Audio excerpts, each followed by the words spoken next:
Hi, folks. Welcome to the Prepared Homestead. This is Travis. Thank you all for stopping by to watch. Well, a lot's happened over the weekend, and it may be a precursor to many more things to come. Who knows? I guess we'll start off I think probably the biggest news right now is what happened up in Idaho yesterday. This one, not only is it tragic, but it kind of has some personal emotions going on. As someone that does wildland firefighting and other firefighting and first responder rescue, all that kind of stuff, seeing what, consider my brothers get called out to a wildfire call up in the mountains there.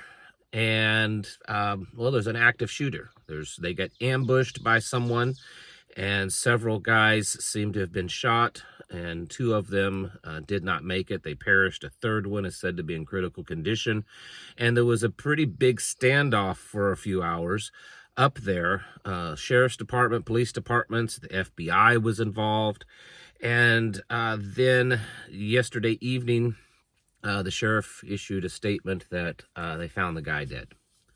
So there's that, and there's a whole lot more to it. I just wanted to give you the quick rundown on that.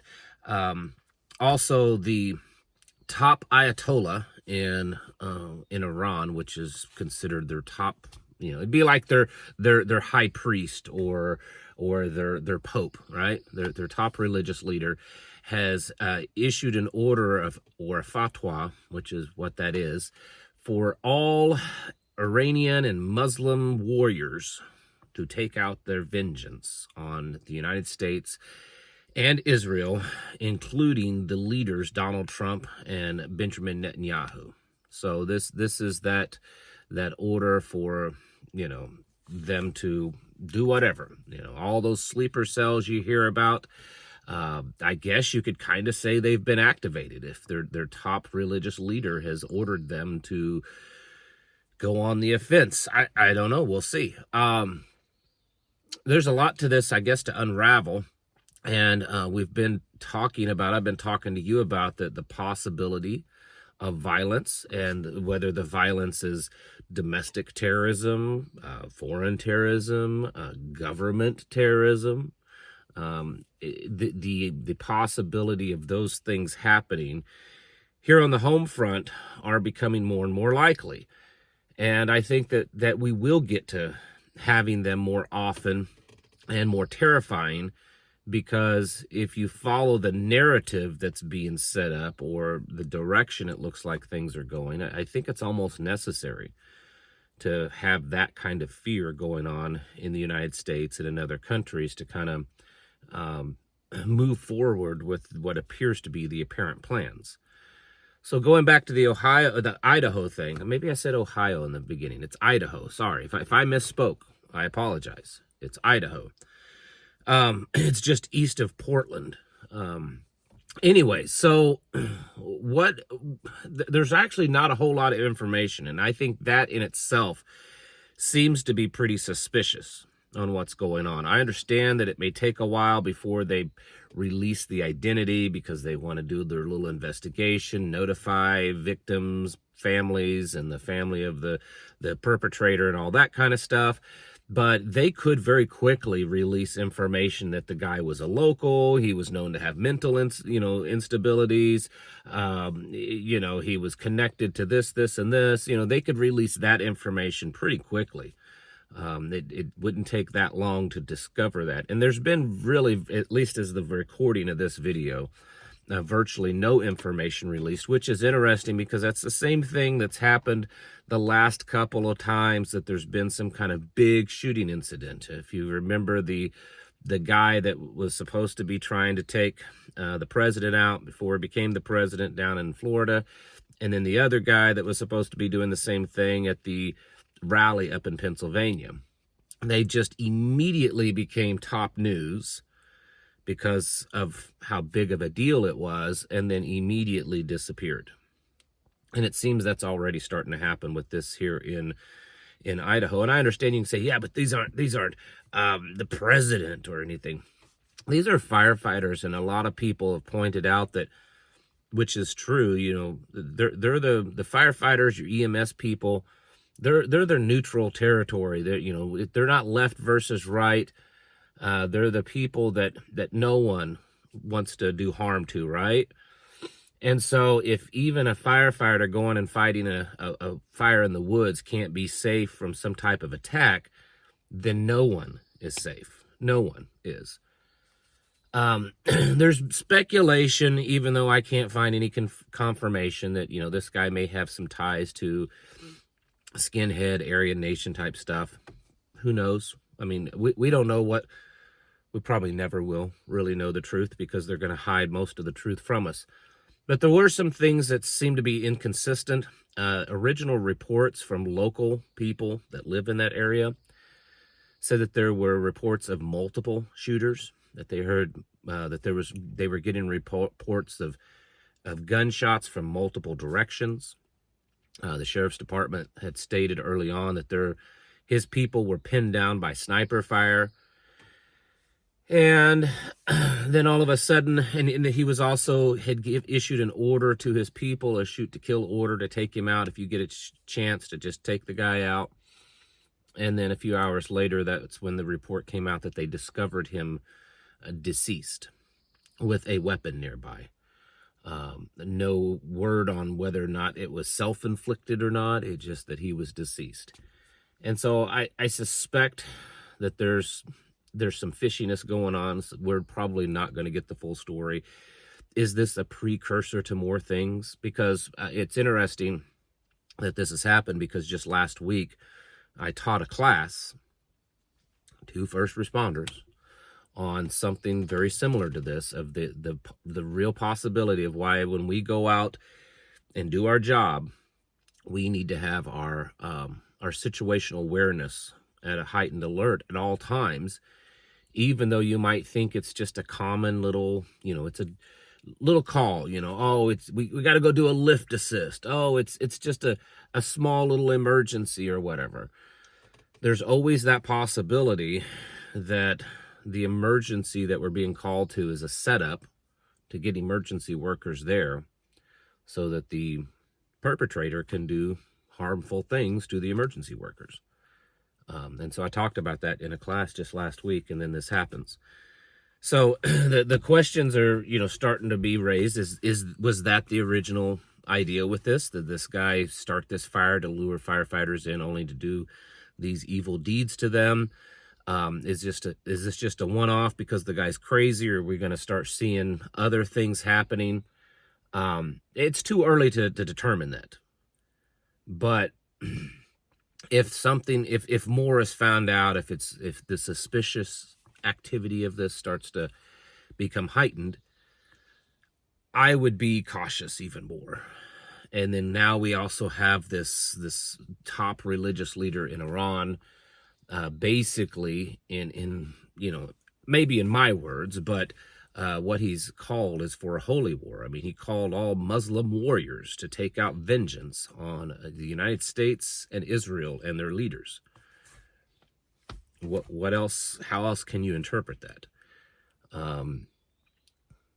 Now, am I saying that I believe it will be pro-Iranian people do that? It's possible. It could also be our own government doing things as a false flag. There's who knows what's going to happen. Again, it's very early on in all of this. This has all just happened in the last really few hours, the last 20 hours or so. So who knows what will happen, but you and I need to be on high alert.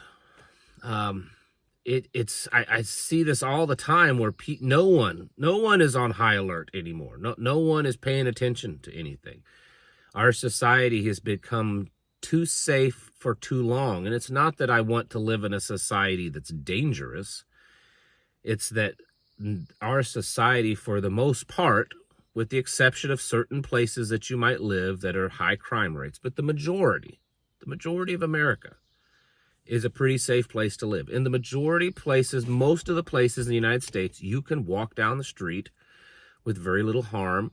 Yes, there are exceptions, certain places in Chicago and New York and St. Louis and Houston, all these little big city hubs have their little, trashy high crime areas. But most Americans can walk down the street, they can go to a store and get out of their car and walk inside, walk back outside with no risk. And that's gone on for so long that Americans in general, it's almost like they have no natural sense of defense. There's nothing natural in them to be alert to danger that's going on. You know, people are walking around with their faces in their phones constantly. You can sit in a parking lot and watch them. They get out of their car, they walk inside, they're completely oblivious to what's going on around them. And that's going to be used against us. You know, the act of terrorism isn't to cause as much harm as possible. The act of terrorism is to cause as much fear as possible. Even if only a couple of people are harmed or, you know, mortally wounded, it's how much fear can you instill in the population. And that day is very likely coming for America. You know, we've had a safe society, I think, for too long. And probably a lot of you may disagree with me, but I think it's been too long that America has lived with this illusion of safety, so that we have, you know, a generation or two, at least, maybe more, of people that they've almost lost their natural ability to be on the alert. I would highly recommend you be the different, you know, the change in that. You should be on high alert. You should be aware of what's going on in your surroundings, aware of the people that are there, the changes. There's a lot of stuff coming to America, folks. And the things that are happening, they may not be very overt right now in our face to where it's just obvious, but it's like the pieces, the chessboard is being set up for a really dangerous time. You know, you've got the far left just ready to riot. You've got, you know, the mass deportations, which I'm not opposed to, but that most definitely gets people riled up, gets emotions high. You've got supposedly the top Iranian leader calling for a holy war. And you've got elites wanting a world war. They want to go over there and they want to do harm. You know, this guy, there's a lot of little pieces that are strange. This sheriff of where this happened up in Idaho, the guy was trained by Mossad. How strange is that? How many county sheriffs go over to Israel and train with Mossad? I mean, I've never heard of it. I'm sure it's happened, but it can't be common. There's a lot of players involved in a lot of things, and the desire for people to be afraid, the desire for, because if people are afraid, they will want to either have bigger government protect them or retaliate against the people that have done them harm. All that's really high right now. And so I don't want you living in fear, because then, of course, you're doing exactly what the terrorists want, whether they're domestic, foreign, or government, remember. You don't want to be in fear, but you want to be on alert. You want to be prepared. You want to have your head on a swivel, noticing things that are out of place, that are strange. You want to be able to protect yourself at all times. You want to have an exit route planned, how to get out of wherever you're at, how to get home if it's an emergency. You want to have a few things in your vehicle. I've seen several people post online just in the last few hours that looks like truck guns are back in fashion. Whatever it is, you need to do your best to be alert and to be ready for danger. Because while what happened in Idaho may just be a one-off rare incident, it could also be the precursor to more things. And until we know that, you can't just sit around and not be ready. You need to be ready just in case it is the precursor. Folks, it's time to get your houses in order and prepare yourselves mentally, physically, and spiritually. Thanks for watching. Catch you in the next video.